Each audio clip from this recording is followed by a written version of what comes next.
बांग्लादेश में प्रधानमंत्री शेख हसीना के अचानक इस्तीफे और उनके देश छोड़ने की वजह से भारत में भी हलचल तेज है।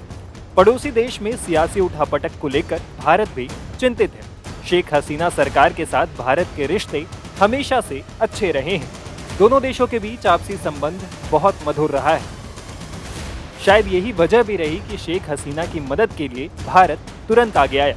दरअसल बांग्लादेश में जारी जोरदार प्रदर्शन की वजह से शेख हसीना की जान भी जा सकती थी, लेकिन समय रहते उन्होंने भारत से मदद मांगी और भारत सरकार ने उन्हें निराश नहीं किया। वो फिलहाल भारत में ही सेफ हाउस में है। दरअसल भारी प्रदर्शन के बीच शेख हसीना का बांग्लादेश से निकलना बहुत मुश्किल था, क्योंकि देश की आर्मी भी उनके खिलाफ थी। ऐसे में भारत की मदद से वो सुरक्षित वहां से निकलने में कामयाब रही।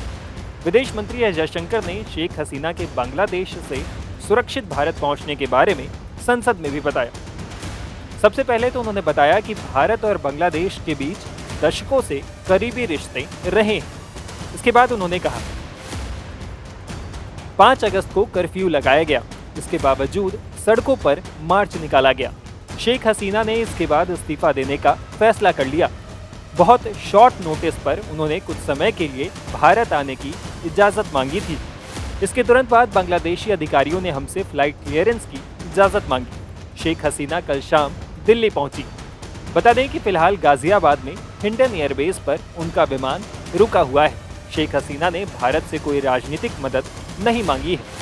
देश के राष्ट्रीय सुरक्षा सलाहकार अजीत डोभाल एयरबेस पहुंचकर उनसे मुलाकात की। 1 घंटे से अधिक समय तक बांग्लादेश के हालात पर चर्चा की गई। बता दें कि शेख हसीना के ढाका छोड़ने का प्लान दिल्ली को जब पता चला तो भारत ने एक बार फिर से मुश्किल वक्त में दोस्ती निभाई है। मीडिया रिपोर्ट्स के मुताबिक बांग्लादेश में हालात बिगड़ने के बाद हसीना के देश छोड़ने को लेकर रायसीना हिल पर एक हाई लेवल बैठक हुई थी।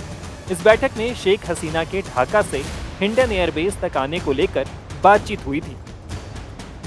इसके साथ साथ हसीना को बांग्लादेश से कैसे सुरक्षित निकाला जाए, इसे लेकर भी विचार विमर्श हुआ था।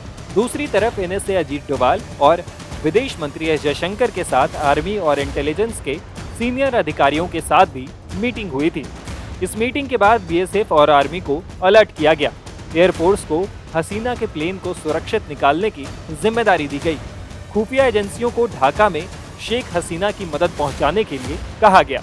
मीटिंग के बाद शेख हसीना की टीम को भी भारत के फैसले की जानकारी दी गई। खतरे को देखते हुए शेख हसीना को तुरंत बांग्लादेश छोड़ने की सलाह दी गई। आनंद फानन में हसीना ने बांग्लादेश छोड़ा और त्रिपुरा में विमान की लैंडिंग हुई। हसीना का विमान जैसे ही भारतीय एयरस्पेस में प्रवेश किया, उनकी सुरक्षा का पूरा जिम्मा एयरफोर्स ने ले लिया और इस तरह से एक बार फिर से एनएसए अजीत डोभाल और विदेश मंत्री एस जयशंकर की जोड़ी ने एक बड़े मिशन को अंजाम दिया।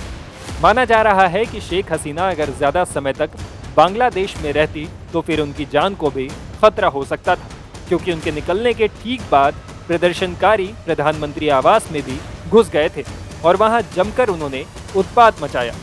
फिलहाल बांग्लादेश की स्थिति पर भारत सरकार की पैनी नजर है। उम्मीद करते हैं कि वहां हालात जल्द सामान्य होंगे।